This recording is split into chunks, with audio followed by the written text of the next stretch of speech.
성도님들의 좀 놀라운 것은 뭐냐면, 여러분 오늘 이 수요 예배 때 우리 함께 나눌 구절을 한 번도 안 읽고 오셨잖아요.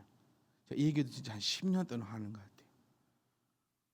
한 번도 안 읽어보고 수요일 날, 주일이든 수요일이든 이 시간에 이렇게 빠른 속도로 말씀을 읽고 나서 이 말씀을 내가 기억하고 이해하고 깨닫고 나의 것으로 소화한다.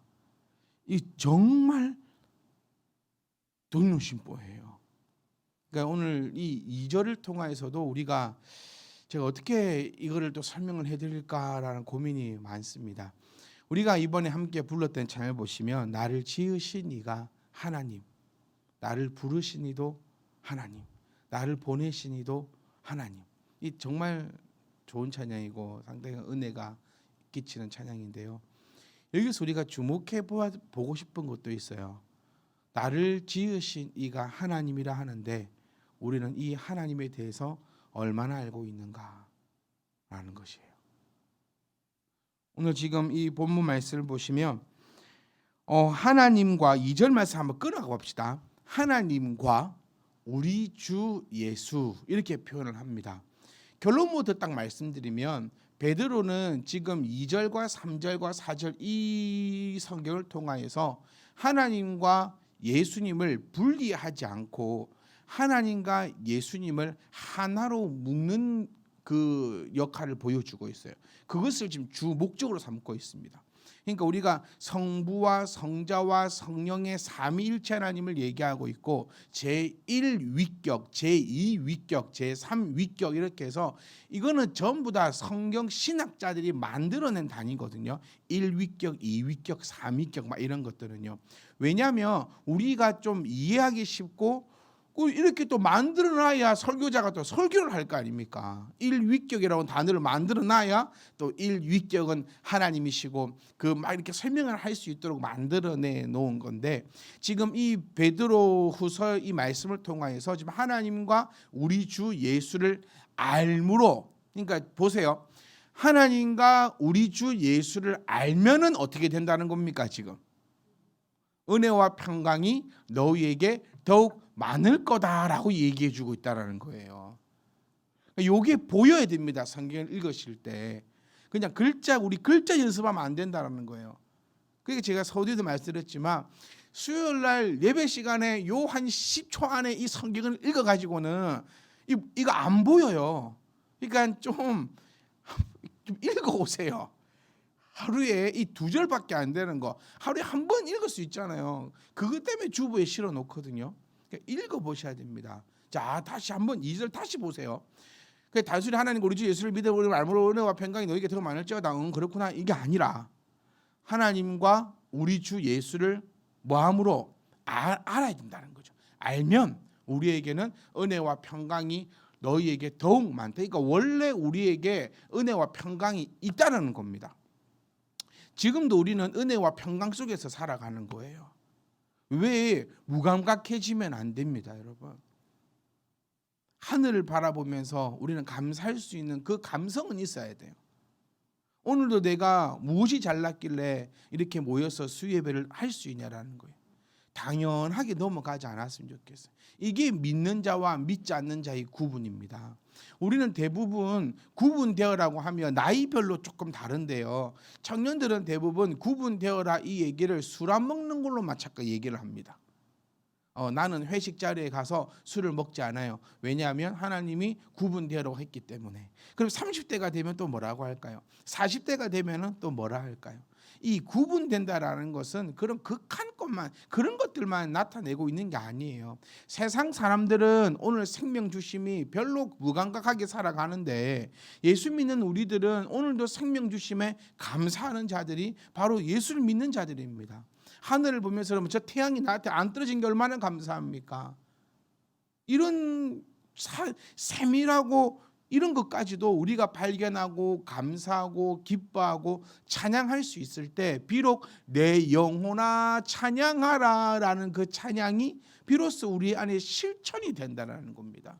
내 영혼이 하나님을 찬양한다는 것은 아주 작고 세밀하게 반응할 때야 그런 것이 가능하다라는 거예요. 우리 세상 사람들이 이렇게 얘기합니다. 힘들고 지칠 때 하늘을 봐라, 이런 얘기하거든요. 한번 숨 돌릴 틈을 가지고 가라, 이런 식으로 얘기하는데, 저는 좀 다르게 얘기하고 싶어요. 그럴 때마다 우리는 하나님이 주신 나에게 주신 은혜와 평강을 바라보라라고 하는 것입니다. 그런데 이 주신 은혜와 평강이 사실 지금도 참 족합니다. 우리 정말 족합니다. 한번 곰곰이 오늘 저녁에 가서 생각을 해보세요. 내가 무엇이 그리 잘나서 하나님이 나에게 이렇게 은혜와 평강을 주셨는가? 세상 사람들은 불평하고 불만하고 원망하고 한통합니다. 이게 세상 사람들인 거예요. 구분되어라고 했잖아요. 그러니까 원래 세상은 한많고 원통하고 억울하고, 그래서 핑계 없는 무덤이 없다라고 우리 속담이 있는 것처럼 원래 이 인생 자체가 그런 인생입니다. 그런 인생들을 향해서 하나님이 구분되어라, 분별되어라라고 우리에게 명령하셨어요. 그러면 반대로 하면 되는 거예요. 사람들은 억울하고 한탄스럽고 원통스럽고 원망스러울 때 우리는 기뻐하고 감사하고 찬양하고 노래하는, 그것이 구분되는 자다라는 사실을 우리가 이렇게 기억을 하셨으면 좋겠어요. 지금도 족한데, 지금도 은혜가 주신 거 족한데, 그러니까 아이고 지금도 족하니 됐습니다. 그만 알랍니다. 요 정도만 해도 저는 천국은 간 게 더 이상 욕심이 없네요. 이래 버리면 제가 할 말이 없어요. 그렇지 않나요? 목사님, 저는 요 정도로 만족합니다. 저는 목사님 천국에 대한 확신이 있어요. 예수 그리스도를 저는 틀림없이 주로 시인하고 있으며 저는 믿어 의심치 않습니다.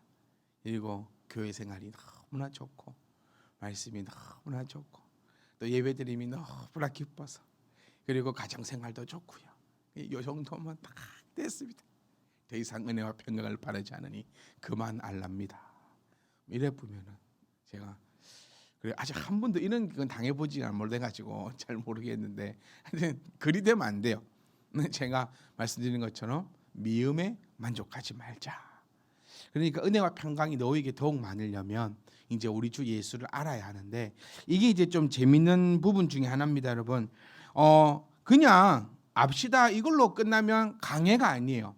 그러면 우리가 지금 하고 있는 게 이제 강해라고 부르고 있는 건데, 그래서 제가 정말 주일 예배보다 수요 예배 때 더 많은 이 노력이 더해지는 것 같아요. 요즘은 이 한 글자 한 글자 단어를 제가 그 헬라어 뭔 단어입니다 이렇게 얘기하는 거 정말 어렵게 갖고 오는 거거든요. 그러니까 헬라어 제가 앵간하면 말 안 합니다. 왜냐하면 저도 잘 모르고, 그다음에 앵간하면 여러분이 뭐 대단 소리 이렇게 하시기 때문에 웬만한 말씀 안 드리는데, 간혹 가다가 말씀드리는 것이 있으면 정말로 중요하기 때문에 말씀을 드리는 거다.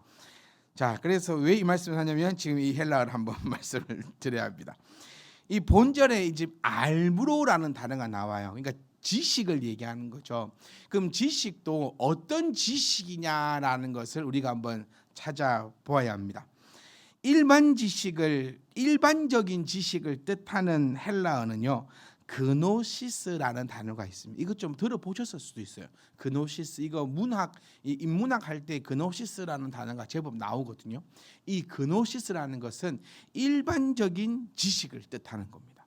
그런데 이 예수를 알므로라는 이 알매 쓰여진 단어는 그노시스라 쓰여지지 않았고, 온전한 지식을 나타내는 헬라어 에피그노시스라는 단어로 쓰여진 겁니다. 자, 네, 벌써 어려워하시는 것이 보이는데 외우실 필요는 전혀 없어요. 이거는 그냥 한 귀로 듣고 한 귀로 흘리시면 됩니다. 여기서 주목하고 싶은 건 뭐냐면, 주 예수를 하나님, 그러니까 이거 주 예수를 아는 게 아니고 하나님과 예수를 알아야 된다라는 거예요. 이거를 이제 결론 아까 말씀드렸죠. 알고 나면은 어떻게 된다? 하나다. 예수님이 곧 하나님이시다. 여기서 나온다고요, 여러분. 우리가 교리 공부할 때 또 막 어디서 주워 들었을 때 삼위일체의 하나님이 계신데 뭐 본래 하나고 예수님이 곧 하나님이시고 막 이런 설명들과 이런 이야기들이 바로 여기서 나오고 있다라는 거. 목사가 지어낸 것이 아니라는 거. 그거를 오늘 이 성경에서 증명이 되고 있다. 요거를 알아야 되는데 이것이 바로 온전한 지식을 얘기하고 있다라는 것입니다. 그러니까 좀 더 복음적으로 나타내 보면 에피그노시스는요, 기독교로 개종하여 구원을 얻는데 꼭 필요한 결정적인 지식을 말하는 겁니다. 아시겠어요? 네, 그러니까 구원을 지식을 크게 두 개로 나눕니다. 구원을 얻는데 꼭 필요한 지식. 이거를 조금 우리말로 표현하면 뭐가 되냐면 복음이 됩니다. 그렇죠? 우리가 복음을 알아야 하고 복음 안에 거할 때 우리가 영생을 얻는다라고 얘기하고 있잖아요. 이게 바로 에피그노시스가 됩니다. 그러면 그노시스는 뭐냐? 그노시스는요, 기독교적, 그러니까 구원을 받은 백성들이 기독교적인 생활을 하면서 획득되어지는 신앙의 발전을 이야기하고 있는 거예요. 그러니까 내가 예수 믿었어, 구원받았어, 끝이 아니라는 거예요. 그러니까 은혜와 평강이 너에게 더욱 많다라고 표현하고 있는 부분이 바로 이 표현이라는 겁니다. 그러니까 지금 하나님과 우리 주 예수를 어떻게 알아야 되느냐, 결정적으로 정확하게 우리가 알고 넘어갈 때에 은혜와 평강이 너희에게 더욱 많을 것이다 라고 이야기하고 있다는 거예요. 저는 2022년을 The Last Spot라는 것으로 우리가 지금 달려왔습니다. 제가 의도하는 바는 이겁니다. The Last Spot, 최선을 다해서 뛰어서 모든 걸 다 쏟아내어 버리라는 거예요. 2022년이 딱 끝날 때 저와 여러분들은 모든 것을 다 쏟아내었어야 됩니다. 아직 한 2개월 남았습니다, 여러분. 쏟아내야 돼요. 진짜 라스트 스포트입니다. 진짜 라스트 스포트입니다. 모든 걸 다 쏟아내고 나면 그다음 뭐가 있을까요? 그러니까 목사의 생각은요, 저의 생각은 조금 더 한 수, 두 수, 세 수 더 나갑니다. 그래서 좀 따라오라고 계속해서 표현하는 게 그겁니다. 다 쏟아내자라고 하면 다 쏟아내 보세요. 다 쏟아내고 나면 그 뒤에 뭐가 있을까? 공급이 있지 않습니까? 공급이 있는 거예요.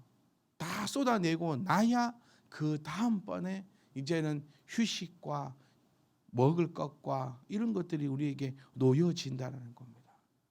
그러니까 22년도 다 끝날 때에 우리가 영적으로 육적으로 모든 것을 다 쏟아내었어야 돼요. 그 안 쏟아내는 사람이 있다면 간첩인 거예요. 우리 아이들은 요즘에 간첩이라는 단어를 잘 몰라요. 좀 이렇게 이 교육이 좀 다르더라고요. 그러니까 여러분, 이제 쏟아내야 됩니다. 알아야 된다는 거예요. 자, 그래서 여기서 알미라는 것은 그런 알을 나타내고 있다. 그래서 그리스도인들은 이런 에피그노시스를 통해서 하나님과 그리스도에 대하여 보다 깊고 참된 지식을 소유하게 되면서 더욱더 은혜와 평강을 누리게 된다라는 것을 깔아주고 이제부터 3절부터 설명이 들어가는 거예요. 자, 이런 의도를 갖고 있는 겁니다. 자, 성도 여러분, 이 베드로, 제가 이제 베드로를 대역해 보는 겁니다. 자, 성도 여러분, 하나님과 우리 주 예수 그리스도를 정확하게 알아야 됩니다. 두리뭉실하게 아는 것이 아니라 정확하게 알아야 됩니다. 그러니까 라스트 스포트로 완벽하게 알아야 되는 거예요. 예전에 이만큼, 그러니까 잘 모르는 것이 너무나 많아요. 잘못 알고 있는 것도 너무나 많습니다. 그러니까 그것을 인정하고 벗어낼 수 있어야 돼요. 제가 목사이지만 목사님들이 제일 잘못된 것이 뭐냐면요, 까면 안 되는데 저희 정체도 까지니까 그러면 이 벗어내지를 못해요. 그러니까 20년 전에 배운 것이 지금도 맞다고 생각을 하는 거예요. 제가 이 말씀을 한번 드렸었어요. 말씀은 틀림이 없습니다. 말씀은 오류도 없고 무오합니다. 그런데 이것을 설교자가 전하잖아요. 그렇기 때문에 잘못 전할 수도 있어요. 목회를 하면서 끊임없이 공부합니다. 그냥 신학교 때 제가 고백했었던 것 같아요. 교회 개척하고 여러분과 함께 목회를 하니까 신학교에서 배웠던 것 2, 3개월이니까 다 끝나버렸어요. 제가 10년 동안 배웠던 책을 2, 3개월 안에 다시 한번 더 봤습니다. 학교 다닐 필요가 없었지 보면. 그리고 나서부터는 계속해서 끊임없이 계속해서 공부를 합니다. 그러면 10년 전에 제가 여러분과 함께 나누었던 그 말씀이 지금 와서 들어보고 또 찾아보고 연구해 보니까 또 참 부족한 점들이 또 있는 거예요.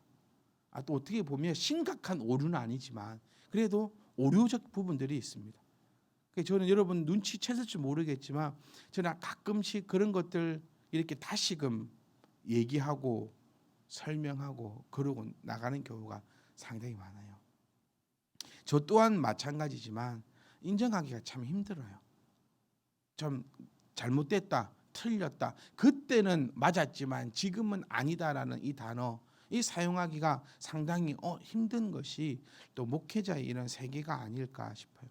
그래서 그러지 않으려고 저는 정말 몸부림 많이 치거든요. 왜 말씀드리냐면 이런 거 좀 알아주셨으면 좋겠어요. 네, 정말 몸부림 치고 정말로 썩어지지 않으려고, 고여지지 않으려고. 그래서 계속해서 신학도 여러분 정말 많이 쏟아집니다. 유행이 있어요. 한 2, 3년마다 유행이 돌아오거든요. 그럼 그래도 그 유행을 또 알아야 되잖아요. 저 요즘에 인스타 참 합니다. 왜 인스타를 하냐면 그러니까 좀 어려워요. 이 인스타라는 게. 이 부메랑이라는 기능이 있는데 청년들이 막 해서 저도 부메랑 그거 하고 싶어가지고 켜서 이렇게 찍어서 올렸거든요. 얼마나 창피를 당했는지 몰라요. 청년들이 목사님 혹시 올렸었던 인스타 부메랑 혹시 이렇게 하신 거예요? 그래서 난 그렇게 해서 올렸는데 그거 아니고 이 버터를 보면 보세요. 여러분 별로 감흥이 없어요. 왜? 다 모르거든요 지금. 뭐래 또 인스타 뭐예요? 애들은 너무 어려서 모르고 다른 분들은 너무 늙어서 모르고 싸이월드는 우리 잘 알잖아요. 그러니까 제가 뭘 얘기하고 싶냐면 그런 것까지라도 이 소통하고 알아가려고 노력을 많이 합니다. 저 유행가 탑 100 들으려고 정말 노력 많이 합니다. 네. 차트 목사 차를 타니까 나오란 찬양은 안 나오고 가요가 나와? 이러고 시험 받으실 분도 계실 수 있어요. 저 왔다 갔다 하면서 탑 100 듣습니다. 이게 무슨 놈의 노래?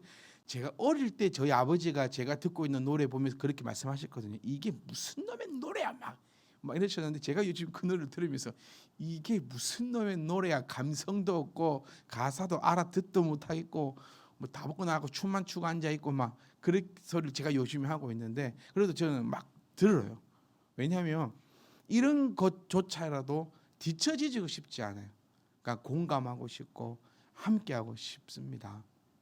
제가 왜 말씀드린지 또 모르겠는데 어쨌든 여러분 우리가 예수를 알매 있어서는 절대로 타협과 양보도 없기를 원해요.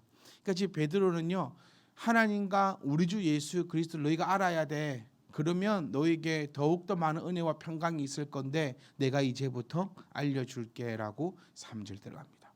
그의 신기한 능력으로 생명과 경건에 속한 모든 것을 우리에게 주셨다. 자, 그의 신기한 능력, 신령한 능력 이런 뜻으로 되는데요. 이것도 헬라어를 한번 말씀드릴 수밖에 없습니다. 테스형 말고요. 테스, 데이아스, 디나메오스 이런 단어로 쓰여져 있습니다. 여러분 제 원고 되게 궁금하실 건데 저도 한글로 적어놨어요. 네, 영어처럼 이렇게 적어놓고 헬라어를 적어놓고 읽어드리는 게 아니라 헬라 해놓고 갈로 쳐놓고 제가 손으로 테스, 아미아스, 디나메오스 그리고 저는 유튜브 들어가서 발음도 듣고 옵니다. 그래도 이 발음이라도 제대로 한번 하고 싶어서 그래서 보니까 이렇게 끊을 때라고 테스, 데이아스, 디나메오스 이렇게 그렇게 읽더라고요. 이것은 희한한 능력을 뜻하는 것이 아니라 전능하신 하나님의 신적인 능력을 이야기합니다. 그러니까 이 신기한 능력이라는 것은요, 희한한 능력을 뜻하는 게 아니에요.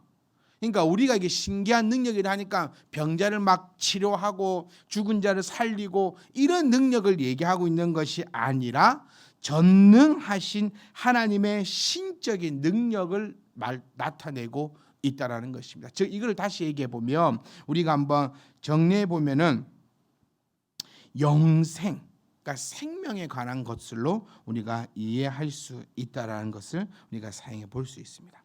그리고 조금 이제 어려운 말로 수식어가 나오고 막 그러는데, 한마디로 딱 정리해 보면요, 그의 신기한 능력, 그러니까 그가 누구냐면 예수 그리스도입니다. 예수 그리스도가 신령한 신적인 능력으로 이렇게 표현할 수 있어요. 그러니까 즉 예수가 누구다? 하나님이다라는 것을 강조하고 있다라는 겁니다. 그러니까 신기한 능력이 뭐라 했어요? 하나님의 능력을 나타낸다는 거예요. 신기한 능력은 사람에게도 있잖아요. 신기한 능력. 저에게도 신기한 능력이 있습니다. 팔을 높이 들면 어깨가 빠집니다. 이것도 신기한 능력이에요. 여러분 코 벌렁벌렁하는 능력도 뭐 있는 거 있지 않습니까? 그러니까 그런 막 신기한 능력, 이걸 나타내는 것이 아니라, 여러분 알지 못하지만 우리는 모두가 다 신기한 능력을 가지고 있어요. 남은 잘 못하는데 나만 할 수 있는 건 다 신기한 능력이에요. 100m를 30초 뛰는 거, 그것도 신기한 능력이, 어떻게 100m를 30초나 걸리냐 막 그럴 수 있는데, 하여튼 그런 것들, 하여튼 너무 막 이상한 것만 생각하지 마세요. 그 신기한 능력이 여기서 나타나는 그 신기한 능력이 아니고, 그러니까 좀 우리 설교에 또 말씀에 한계점이 있는 거예요. 우리 잡지 보면 그의 신기한 능력으로 뭐 병자 이런 게 아니라 하나님의 능력을 나타내는 겁니다. 오직 하나님만 갖고 계시는 신적인 능력, 즉 다시금 이 능력을 누가 가지고 있다? 예수 그리스도가 가지고 있다. 그러니까 예수 그리스도가 누구다? 곧 하나님이시다. 이것을 여기서 언급해 주고 있습니다. 이제 그 능력으로, 신적인 능력으로 어떻게 했느냐? 생명과 경건에 속한 모든 것을 우리에게 주셨다. 그러니까 우리에게는 뭐가 있다는 얘기입니까? 그러니까 저는 이 한글 성경이 서신서 보면서 정말 요즘 마음에 안 들어. 겁나 어려워요. 그러니까 표현이 정말 좀 요즘 따라 제가 더 느끼는 게, 왜 이렇게 죽었을까?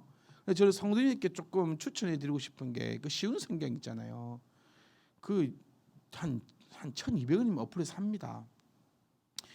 성경 보면서 무료표만 좀 사용하지 마세요. 1,200원 투자해야죠. 그거 아까워가지고 살까 말까, 사야 되나 말아야 되나. 그 성경 한 장 읽으면 광고 뜨고 이런 거 보지 말고 좀 유료로 한 1,200원 오디오까지 다운 받아봤자 기껏해야 몇 천원밖에 안 하는데, 그거 떨고 막 게임 아이템을 막 결제하고 안 되니까, 보지 쉬운 성경을 좀 보시면 그나마 좀 나은데, 또 쉬운 성경의 또 아쉬운 점은 이걸 또 너무 쉽게 풀려고 하다 보니까 또 얼토당탄는 소리를 하는데, 제가 풀어드릴게요. 그냥 그게 제일 맞는 방법인 것 같아요. 그러니까 이 뜻은 이겁니다. 예수님께서 하나님의 능력을 가지고 있어. 그러니까 그 하나님의 능력으로 우리에게 주었어. 뭘 줬냐면 생명과 경건에 속한 모든 것을. 그러니까 영어 성경이 좀 더 맞기도 해요. 제가 지금 풀어쓴 게 영어 성경을 직역하는 것처럼 풀어드렸거든요. 그러니까 이것을 우리가 또 한번 찾아보면, 그러니까 여기서 이제 포인트로 삼을 것은 생명. 마칠게. 희우야 마칠게. 얘들아 다 마칠게. 지워 알았죠? 마칠게. 몸부는 건강히 치고. 너희들만 똑바로 내줬으면 목소리 딱 3분 안에 끝낸다. 지금 23분이거든. 27분 안에 끝낼게. 딱 잘 봐봐. 생명과 이 경건에 대해서 우리가 살펴봐야 하는데, 생명은요, 딱 한마디로 표현하면 영생을 얘기하는 겁니다. 그러니까 좀 순제 딱 퍼즐이 맞춰져야 돼요. 예수님께서 곧 하나님이시기 때문에 우리에게 뭘 주셨다? 영생을 주셨다. 바리새인들이 뭐라 했습니까? 그가 누구길래 죄를 사하고 우리에게 영생을 준다 하느냐. 그러니까 베드로가 뭐라 합니까? 예수님이 곧 하나님이다, 이렇게 밝혀주고 있는 거예요. 그러니까 예수님이 하나님을 아는 우리는 예수님이 우리에게 주신 그 영생을 믿는 것이고, 예수님을 하나님으로 믿지 못하는 자들은 영생을 지금도 찾아 헤매이고 있다는 사실을 기억하셔야 됩니다. 그럼 이 경건이 뭐냐? 경건을요 여러 가지 막 복잡하게 설명하고 할 수 있는데 제가 지금 이 2분 안에 끝을 내야 되거든요. 약속을 했기 때문에. 그럼 이 경건을 딱 한마디로 얘기하면 변화된 자가 지니게 되는 하나님과의 새로운 관계성을 이야기하는 것이 경건함입니다. 경건함, 경건 생활, 막 이렇게 해서 우리는 너무 좀 추상적인 예배를 경건하게 드립시다. 이 교회들 요즘 쓰잖아요. 예배는 경건하게 드립시다. 막 이렇게 하고 경건 예배 이렇게 부르기도 하는데 이 경건이 그럼 도대체 뭐냐라는 거죠. 경건이 뭐냐? 우리 이런 것들도 좀 알아가야 하는데 경건하게 예배를 드립시다. 조용하게 무릎을 꿇고 허리를 숙이고 이런 것들이 경건이 아니라 일단 나오는 것이 변화된 자가 지닐 수 있는 것이 경건입니다. 그러니까 어떻게 하면 변합니까? 자기를 부인하고 십자가를 지고 예수를 따라가는 자를 변화된 자다라고 부르는 거예요. 그렇죠? 네? 부자 청년의 고민, 니고데모의 고민, 거듭남에 대한 고민. 거듭남은 쉽습니다. 이론은 쉬워요. 자기를 부인만 하면 안 되죠. 뭘 지고? 자기 십자가, 남 십자가 질러 하지 맙시다. 제발 내 십자가만 생각하자고요. 자기를 부인하고 자기 십자가를 지고 나를 따르는 것이 변화된 자예요. 이 변화된 자가 가지고 오는 것이 경건이고 이 경건은 하나님과의 새로운 관계성을 의미하면서 하나님의 뜻을 존중하고 순종함으로 누리게 되는 도덕적인 생활을 이야기하는 것입니다. 자, 조금 어렵지만 제가 꼭 라디오 진행하는 것 같아요. 광고까지 아직 이제 50초 남았습니다. 자, 딱 50초 전에 음악 싹 틀어버려. 이게 아니고 자, 저리 정리. 경건하게 산다는 것이 도덕적으로 산다라는 의미를 가지고 왔어요. 우리는 그동안. 그런데 그 의미가 아니고 경건하게 산다는 것은 하나님 안에서 도덕적인 삶으로 이끌어져 가는, 누리게 된다는 거예요. 도덕적인 삶으로 내가 억압받고 있는 것이 아니라 도덕적인 삶을 내가 누리게 되는. 그러니까 여러분, 하나님은 우리에게 세상을 다스리고 정복하라. 그러니까 이 의미가 막 파괴하고 이런 의미가 아니에요. 모든 것에 의해서 모든 것을 누리기를 원하시는 분. 그러니까 도덕적으로 산다고 억압받는 사람이 아니라 이것들을 누리는 자.